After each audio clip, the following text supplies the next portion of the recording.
Hello all of the viewers. আজকে আমি যেই যন্ত্রটা সম্পর্কে বুঝাবো, এই যন্ত্রটা হচ্ছে স্প্যারোমিটার।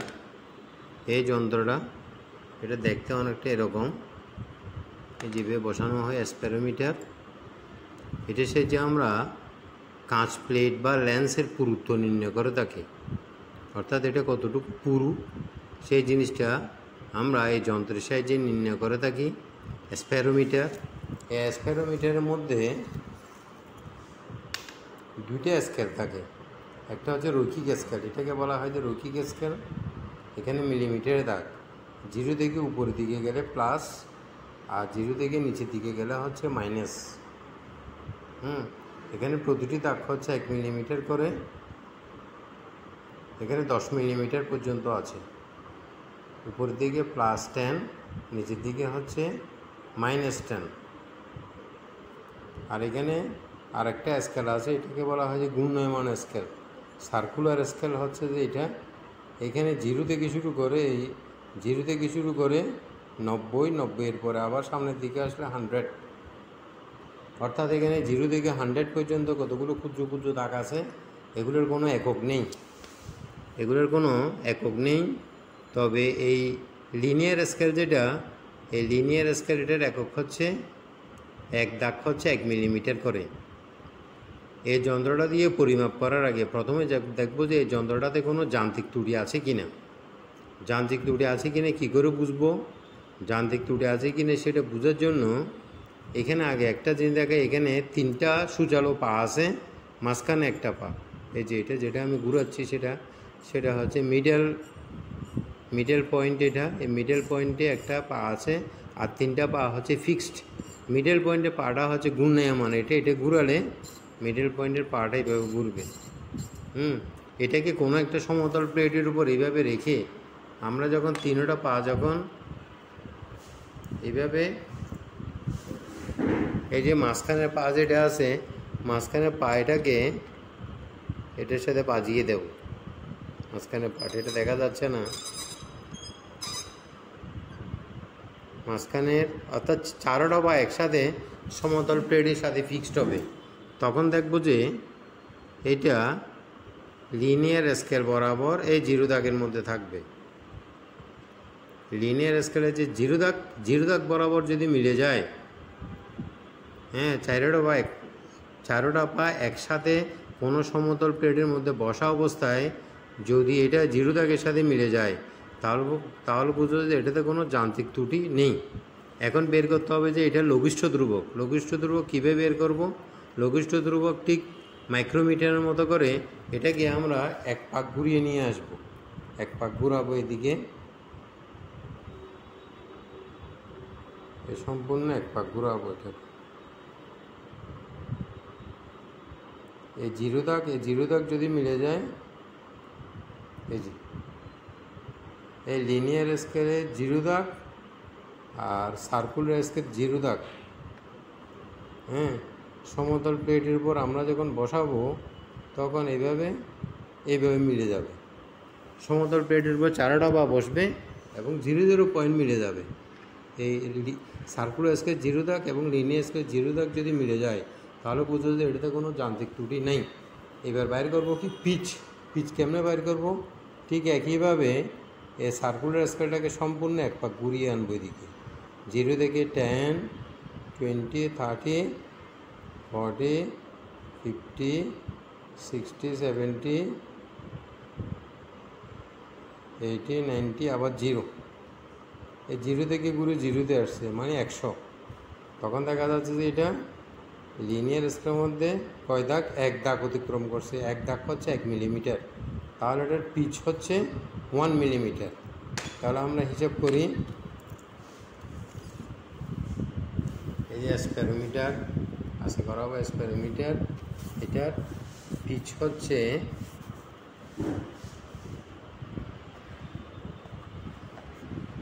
সমান 1 মিলিমিটার। আর লঘিষ্ঠ ধ্রুবক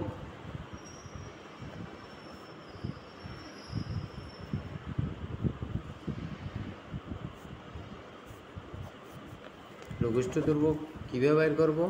লঘিষ্ঠ ধ্রুবক হচ্ছে পিচ ডিভাইডেড বাই বৃত্তাকার স্কেলের সংখ্যা।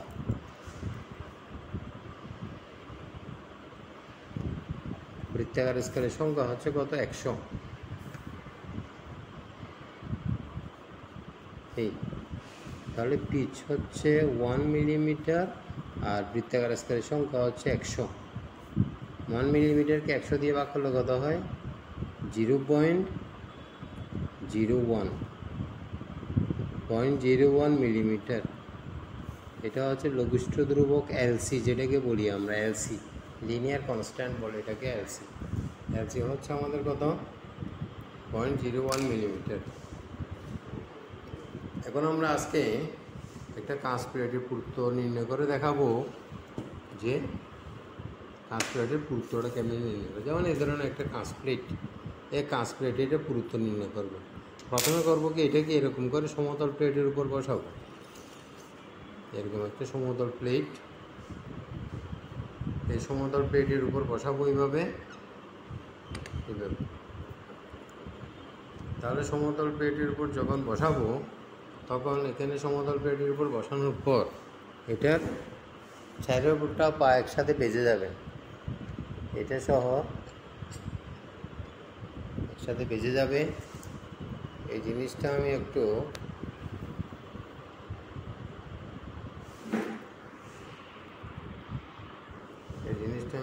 সাইড করে দেখাচ্ছি এভাবে কীভাবে এটা বেজে যাচ্ছে, কারণ এটা প্র্যাকটিক্যালি বুঝতে হবে, প্র্যাকটিক্যালি না বুঝলে এটা হবে না। এই 4টা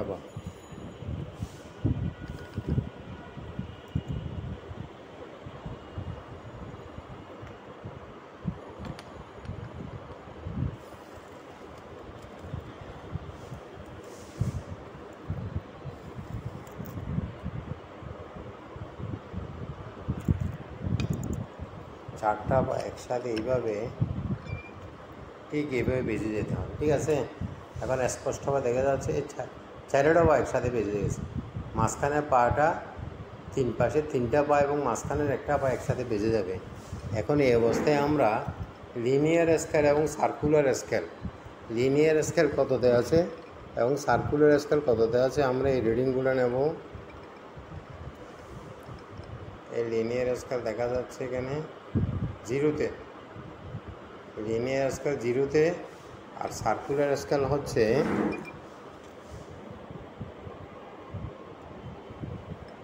সার্কুলার স্কেলটা এইভাবে দেখাচ্ছে, এইভাবে এই সার্কুলার স্কেলের পার্টটা কততে আছে দেখি। 0 পরে হচ্ছে বড় দাগ হচ্ছে 5, তাহলে 5 থেকে 2 ঘর কম, 0 1 2 3তে। তাহলে লিনিয়ার স্কেলের পার্ট হচ্ছে, লিনিয়ার স্কেলকে বলা হয় যে রৈখিক স্কেল, ঠিক আছে? তাহলে রৈখিক স্কেল হচ্ছে আমাদের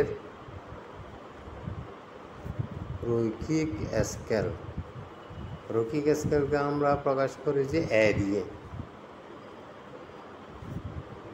সমান 0 মিলিমিটার।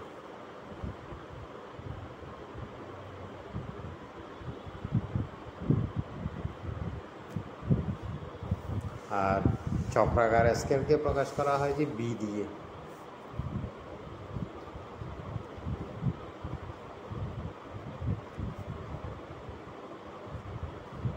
চক্রাকার স্কেলকে প্রকাশ করা হয় যে বি দিয়ে। এটা হচ্ছে 3, এটার কোনো একক নেই। আর লঘিষ্ঠ ধ্রুবক হচ্ছে আমাদের এলসি, যেটা লঘিষ্ঠ ধ্রুবক হচ্ছে 0.01। এখন মোট পার্ট, যেটা মোট পার্ট বা মোট মান,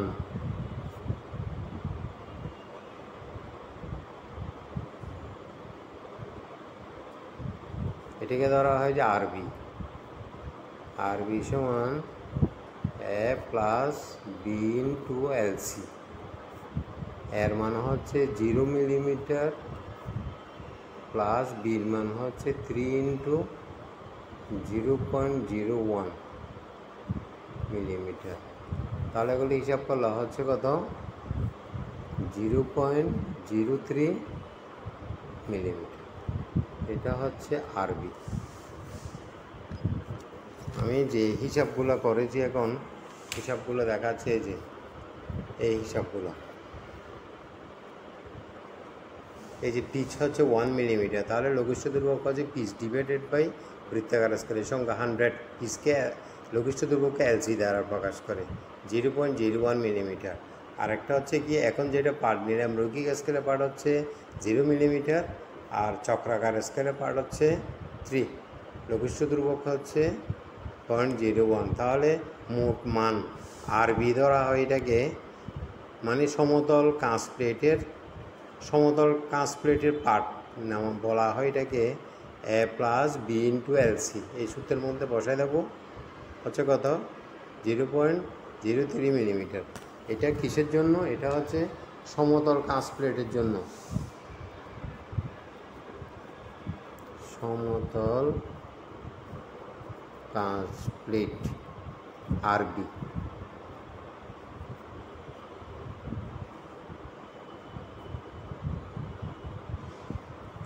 সমতল কাঁচ প্লেটের জন্য, এই সমতল কাঁচ প্লেটের জন্য হচ্ছে আরবি, যেটা ক্যালকুলেশন করলাম 0.03 মিলিমিটার। এবার আসা যাক পরীক্ষণীয় কাঁচ প্লেট। পরীক্ষণীয় কাঁচ প্লেটের মধ্যে আমরা কি করব এখন? এই যে পরীক্ষণীয় কাঁচ প্লেট হচ্ছে আমাদের এটার পুরুত্বটা মাপবো। তাহলে এটাকে আমরা মাঝখানে এটাকে একটু উপরের দিকে নিয়ে গিয়ে এটাকে এভাবে সেটিং করে ঠিক মধ্যবর্তী স্থানে সেট করে দেবো। এভাবে আমি দেখাচ্ছি কীভাবে সেট করেছি। এটা ঠিক এভাবে আমরা সেট করে দেবো।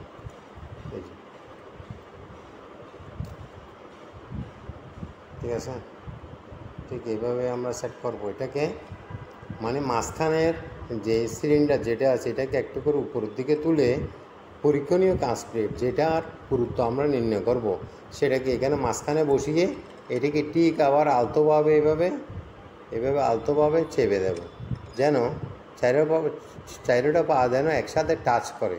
এই অবস্থায় আমরা ঠিক আবার রৈখিক স্কেলের পার্ট এবং চক্রাকার স্কেলের পার্ট নেব। কত রৈখিক স্কেলের পার্ট এটা একটু বাড়বে এখন।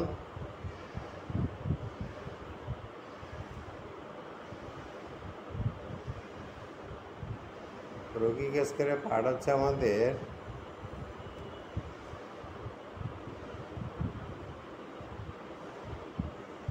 রৈখিক স্কেলের পার্টটা আমি একটু স্পষ্ট করে দেখাচ্ছি। রৈখিক স্কেলের পার্ট এটা কত হবে? রৈখিক স্কেলের পার্ট এটা 5 মিলিমিটার থেকে একটু বেশি হবে রৈখিক স্কেলের পার্টটা।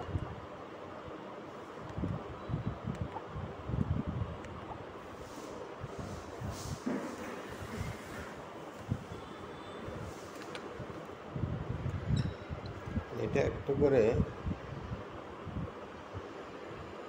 এই রৈখিক স্কেলের পার্ট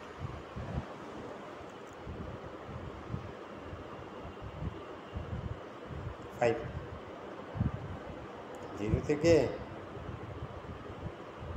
5-এর মধ্যে আসছে, বরাবর 5-এর মধ্যে 5 mm। রৈখিক স্কেলের পার্ট হচ্ছে 5 mm, আর চক্রাকার স্কেলের পার্ট দেখি কত,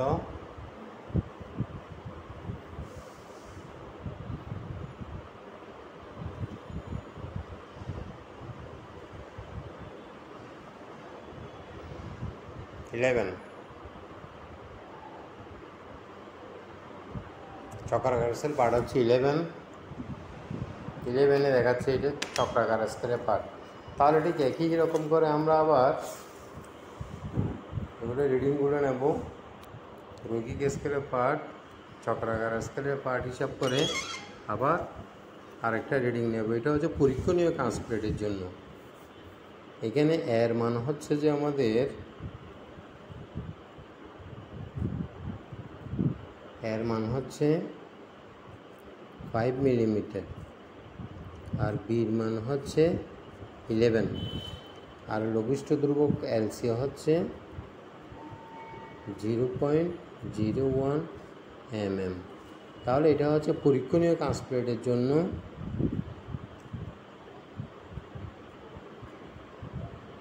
পরীক্ষণীয় 5 প্লেট, এটাকে ধরা হয় যে আরটি। ঠিক একইভাবে এ প্লাস বি ইন্টু এলসি, তাহলে এর মান হচ্ছে কত? এর মান হচ্ছে আমাদের 5, বির মান হচ্ছে 11 ইন্টু 0.01। তাহলে এগুলো সবগুলো যদি হিসাব করি আমাদের মোট মান আসবে আর বি ইকুয়াল টু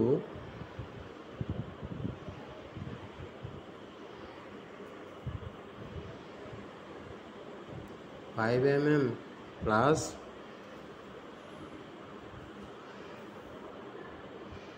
0.11 mm।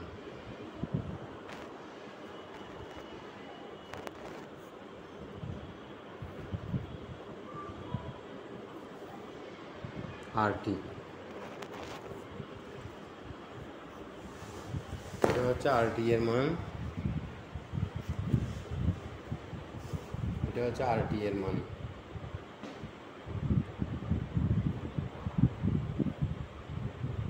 এখন 5 প্লেটের পুরুত্ব কেমনে বাইর করব? পুরুত্ব বাইর হবে যে আরটি মাইনাস আরবি, আরটি থেকে আরবি বিয়োগ করে দেব। তাহলে আরটি থেকে আরবি যদি বিয়োগ করি আমাদের মান আসবে 5.11 mm মাইনাস 0.03। একটা থেকে একটা বিয়োগ করে দেবো, বিয়োগ করলে কত আসবে? 5.08 mm। এটা হচ্ছে পুরুত্বটা, 5 প্লেটের পুরুত্বটা কত হবে সেটা বের করে নিয়ে আসছি আমি ক্যালকুলেশন করে। তাহলে এখানে জিনিসটা একদম সহজ, একদম সহজভাবে আমি এখানে বুঝিয়ে দিছি কীভাবে এই স্প্যারোমিটারের সাহায্যে কাঁচ প্লেটের পুরুত্ব নির্ণয় করা হয়। এটা একদম খুব সহজভাবে আমি উপস্থাপন করে দিয়েছি। এই স্প্যারোমিটার এটা দিয়ে কীভাবে আমরা কাঁচ প্লেটের পুরুত্ব নির্ণয় করে থাকি।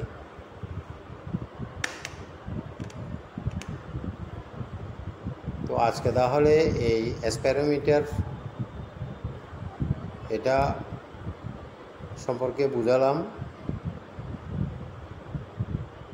এটা একটু সাবধানতার সাথে ধরতে হয়, কারণ এদিকে কাঁটাগুলো সুচালো, খুবই সুচালো কাঁটা এগুলা, সেই জন্য এগুলো সাবধানের সঙ্গে ধরতে হয় এটা। তাহলে আজকে এখানে ক্লাস সমাপ্ত করছি, পরবর্তীতে অন্য একটা ক্লাস নিয়ে আমি আবার হাজির হব। সবাইকে অনেক ধন্যবাদ।